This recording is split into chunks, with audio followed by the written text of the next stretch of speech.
Arestado ang dalawang high-value target matapos makuhanan ng mga iligal na droga sa isinagawang bypass operation ng mga operatiba ng PNP at Philippine Drug Enforcement Agency BARM sa Barangay Martinez, Poblacion 4, Cotabato City nito lamang ika-21 ng Hulyo taong kasalukuyan.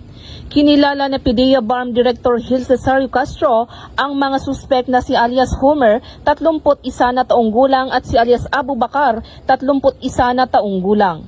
Naging matagumpay ang naturang operasyon dahil sa pinagsanib puwersa ng mga tauhan ng PDEA BARM, PNP Maritime Group kasama ang suporta ng Cotabato City PNP. Nasamsam sa operasyon ang 5 piraso ng heat-sealed transparent plastic sachet na naglalaman ng hinihinalang shabu na tinatayang may kabuuang timbang na 250 gramo at nagkakahalagang humigit kumulang 2 milyon, bypass money, isang cellphone, 2 wallet at mga identification cards.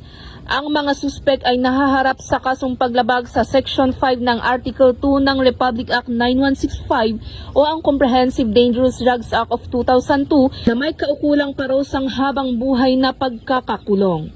Samantala, patuloy naman ang Cotabato City PNP at PDEA BARM sa mas lalong pagpapaigting ng kampanya kontra iligal na droga upang masiguro ang kaligtasan ng bawat mamamayan. Mula rito sa rehiyon ng Bangsamoro, ako ang inyong Police News Network Correspondent, Patrolwoman Leonora Gawang, alagad ng batas, tagataguyod ng balitang pulis.